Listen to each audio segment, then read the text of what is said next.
fire in the forest.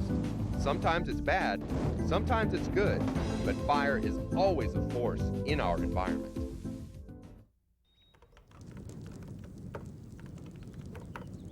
Hi, we're just closing up the tackle shop and we're getting ready to take a hike. Hindakia's been working all afternoon over here. Hindakia, what have you been doing? I'm doing a drawing for my mythology project, and I'm almost finished. Hey, it's a really good drawing. Thanks. What is it? It's a phoenix. Wow, the bird that's reborn in fire. That's right. The Greeks believed the phoenix, when it was ready to die, would build a wooden nest and set it on fire, burning up the nest and itself. A new phoenix would be born and rise from the fire's ashes. That's an old story that more people should know about these days. Why do you say that? Well, just last week, a forest ranger was telling me about a misconception some people have. About fires? That's right. The ranger and his forestry team were doing what's called a prescribed burn. That's a fire in the forest deliberately set to burn out heavy underbrush, decaying debris, and young trees that threaten the older native trees. Like a medicine prescription, a prescribed burn actually helps rejuvenate an ailing forest ecosystem, or helps to maintain a healthy forest. The forest ranger was supervising the burn when someone drove by and stopped. The person asked why no one was putting out the fire. Well, that's what you expect. Forest fires are something we've been taught to put out. Not prescribed burns, though. They're intentional controlled fires, but even these fires have the potential to get out of control. Wildfires, on the other hand, can be disastrous. Raging fires that destroy a forest occur when so much underbrush builds up that it gives the fire a lot of fuel. That fuel can create a ladder for flames to climb to the very tops of older trees. That's called a crown fire. Then the whole forest burns instead of just the underbrush. Now that's when I've heard of deliberate burning, when forest firefighters move ahead of the fire and burn in front of a flame to remove fuel. It contains the fire. That's right, but prescribed burns aren't just for emergencies. They're a routine part of forestry management. The other day, I was talking with some forest rangers in the Kisatchie National Forest.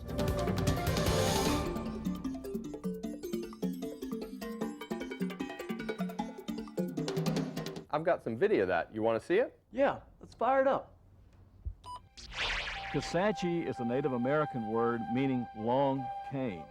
And the Native Americans that lived here, it's said that they looked up at the very tall, long Longleaf Pines and referred to them as the Kisatchie, or the land of the Kisatchie. The Kisatchie National Forest was proclaimed a national forest in 1930. Ever since then, the U.S. Forest Service has been managing the timber, the wildlife, and the landscape. And one of their best tools for doing that is prescribed fire. I'm with Bobby Sebastian, a district ranger with the USDA Forest Service. Bobby, what is the fire triangle?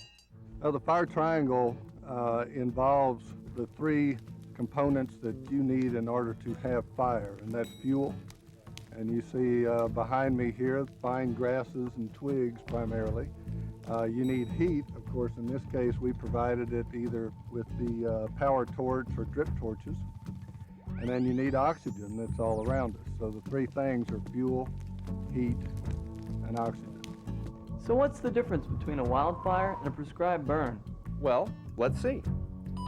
Well, the differences between a prescribed burn and a wildland fire is, as the name says, this is a prescribed burn. In other words, done under controlled circumstances. And the fire's lit when we know the conditions so that the fire does what we want it to do. A wildland fire is one that is out of control. It's burning where we don't want it to, when we don't want it to, and it's killing things that we don't want it to. Fire was a natural part of the pine ecosystem years and years ago. So the Kisatchie has a large program where we are trying to bring back the ecosystem that was a result of those natural fires. The longleaf pine that we see around us is completely dependent on fire. It cannot regenerate without fire. The pine trees have a thick enough bark that they can resist this fire and they are not killed. But we do end up killing a lot of the underbrush. So this is the condition that we're attempting to recreate on the forest. How do they know whether or not it's a successful prescribed burn? Let's see. This area that we're in today was burned 1 year ago And as a result of that burn, we have flowering plants all around us. We would not see these flowering plants had it not been for the burn, because hardwood brush would be covering them up where they could not grow. This is a 5 or 6 year old longleaf plantation. This is the longleaf seedling here. These are loblolly seedlings. The longleaf pine is unique because its long needles fold up when a fire comes through and protects the bud of the seedling from the fire. After the fire has gone through, the bud is still green, and the seedling can resume its growth, although the long needles have burned off. The loblolly pine here is not so unique. The fire has killed these loblollies. They were shading the longleaf pine out. The longleaf is a very intolerant species. It cannot stand any shade. So our objective here was to kill these species so that this species can live. We are standing in a red cockaded woodpecker colony. The red cockaded woodpecker, of course, is an endangered species that the Forest Service is working very, very hard to manage. One of the largest populations in the country is here in Louisiana on the Kisatchie National Forest. The fire, the burning that we do, is very, very important. As you can see, this is a very, very open area. A bird can fly through here unrestricted, and this is what the red cockaded woodpecker really enjoys. All around me, you see the yellow pitcher plant. The pitcher plant is our carnivorous plant. They eat insects. And the pitcher plant can be overrun by other species. And some of these species will overrun the bog, and the pitcher plant species and some of the orchids that grow here will disappear. That's where burning comes in. If we can give regular prescribed burns to this site, we can keep these pitcher plants healthy. The more frequently we can burn and keep the fuels down, the less likely there'll be a wildfire that would get out of control and possibly burn some private land as well as destroy some of our own land. We've learned that if we have fire in the landscape, it makes a healthier forest. How does the fire affect wildlife in the forest? Well, let's see. We plan our fires during the times of the year when nesting is not occurring, when animals are mostly adult or subadult, and they can get out of the way. You have to remember that they've lived with fire for thousands of years, and they have a natural instinct. Many of the wildlife species benefit from prescribed burns. That's not to say that some wildlife may not be killed in a prescribed burn, but the benefits far outweigh the downside of burning. One of the main things they do is kind of clean out the underbrush. These areas will grow up so thick that the wildlife couldn't even walk through them. And so it cleans it out, and it allows the fresh green grass and fresh green plants to grow. And so that's good for all the animals to eat. All right, now let's head out to the woods. Now, what did we learn from the forest rangers on the video? First, there's thinning overcrowding in the forest with prescribed burning. The fire takes out underbrush and small trees that can act as fuel for wildfires. And it also helps wildlife by making it easier for them to move around. And in some parts of the country, fires can help serotinous trees release all their seeds. Serotinous! Now there's a Tacklebox term. Root word, serotiny. S-E-R-O-T-I-N-Y. Serotinous plants drop a few seeds each year, but most remain in the unopened cone. Until their cones are heated hot enough to pop open, and all the seeds are released. For thousands of years, fire has helped shape North America's wilderness. Because of fire, many plants and animals have been able to survive. Holy mackerel! You might be interested to know that an entire generation of Americans was raised on the notion that forest fires are our enemy, thanks in part to World War II and a bear named Smokey. A great big fire came roaring through the trees. Smokey Bear is America's most famous fire prevention symbol. Smokey was invented as a cartoon character during World War II. He asked people to be careful not to set forest fires because wood was important to America's war effort. Wood was used in guns, ships, and for equipment crates. After the war, Smokey kept the affection of America's children, and over the years, toys, books, posters, and other products bore the logo of America's firefighting bear. Smokey's famous slogan was, "Only you can prevent forest fires." "Fire!" For a whole generation of children in the 50s and 60s, that meant stomp out every forest fire. But in the last 50 years, scientists and foresters have found that fire is as much a natural part of the forest as trees, soil, and water. That's because fire can promote renewal of a forest. But Smokey's message is still true today. Humans must be careful not to accidentally start unplanned forest fires that can become destructive wildfires. When homes and nature are back to back, it's called a wildland-urban interface, or an I-zone. Check out this game we're playing. We're trying to figure out where to build a new house and how to build it so that it's less likely to be burned by a wildfire started in the forest. In reality, this is a problem faced by many people who live in the I-zone. The reason why we have wildland-urban interface areas is because a lot of folks choose to be right next to the forest boundary.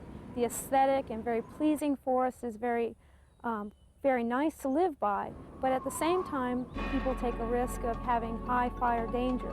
The problems with urban interface is that when houses are built out on the edge of the forest, fire has been left out of that ecosystem for a while for the most part, so that the houses then simply replace the trees and shrubs, and the houses themselves become the fuel that can burn.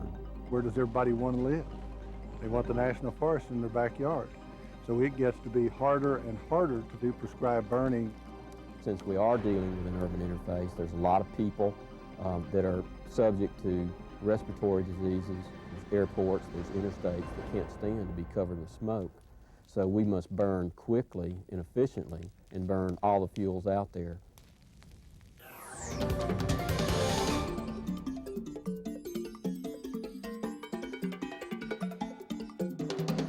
The Mississippi Sandhill Crane National Wildlife Refuge is very much an urban interface refuge.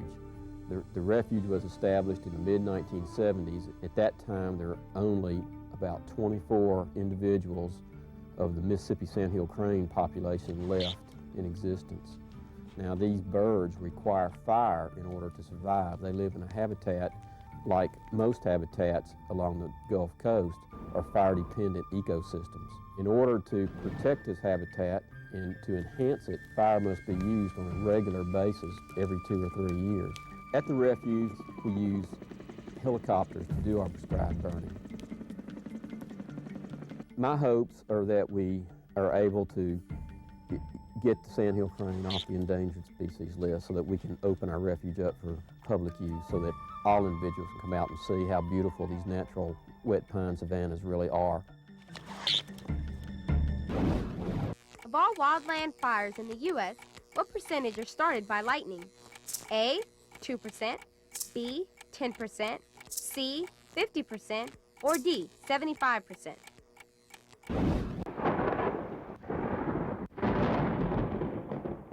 Lightning strikes are frequent in the Rocky Mountains. 1,500 lightning strikes were once recorded in a 10-day period.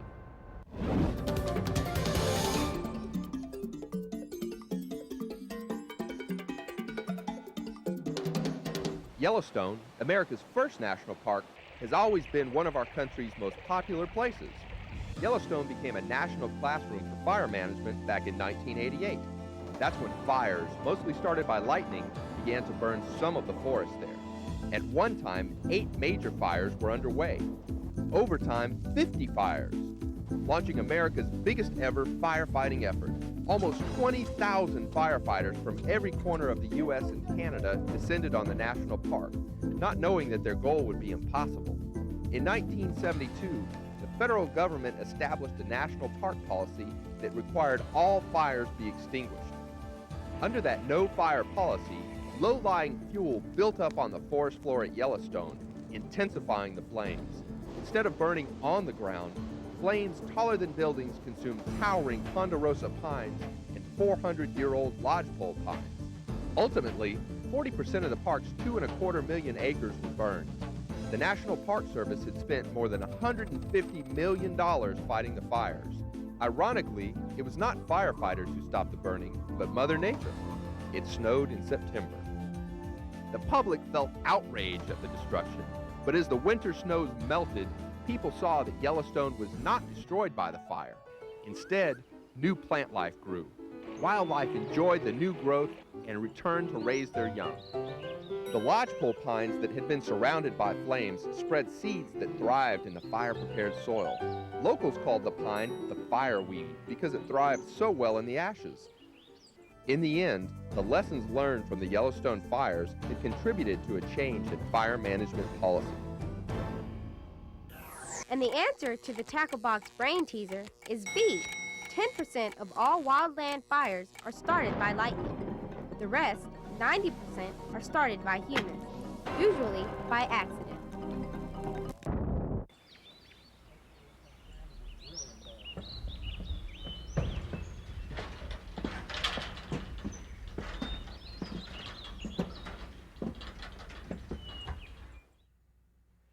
There's a vigil that's constantly underway in towers like this one all across America. I'm at the Sunset Fire Tower with Ed Robichaux. Ed, when you find out there's a fire, what do you do? First thing they have to do is determine whether the smoke is a true wildfire, what we call a permanent smoke, things like trash dumps that may be burning all the time. Once they determine it is a wildfire, they get what we call a sighting on the fire, get a direction on it. And they call an adjoining tower, which will also get a direction. In between the two, we're able to locate the exact location of the fire. What special skills do forest firefighters need? You have to have a real good knowledge of what we call fire behavior, or how the fire acts in the environment, how it burns in those fields under those weather conditions. A very good knowledge of what we call fire tactics. It's the tactics you use to put the fire out. They also have to have more than a little bit of courage. It's not the safest job in the world. Have enough respect for the fire to stay out of the way from it, but not to the point to where they're so afraid of it they can't do what they have to do.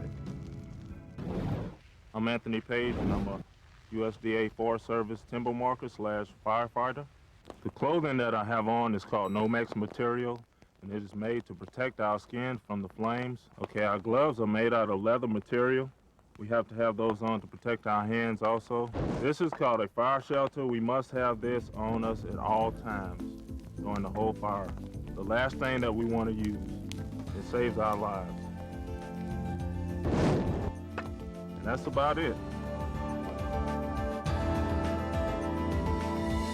The key will be to learn how to deal with that urban interface as more and more people seek nature's beauty around their homes.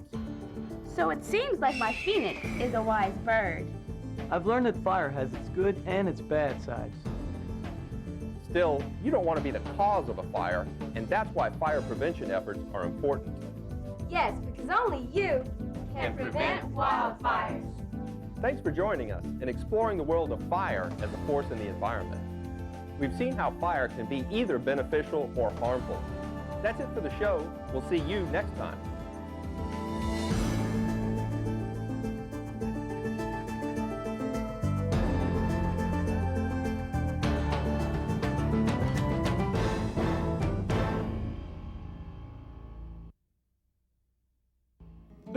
Get your hand out of my throat. Serotiny, Serotiny. Hey, don't mess with me, I know karate. Positively, to the Florida wildfires in 1998, there was a mosquito on my nose. Like,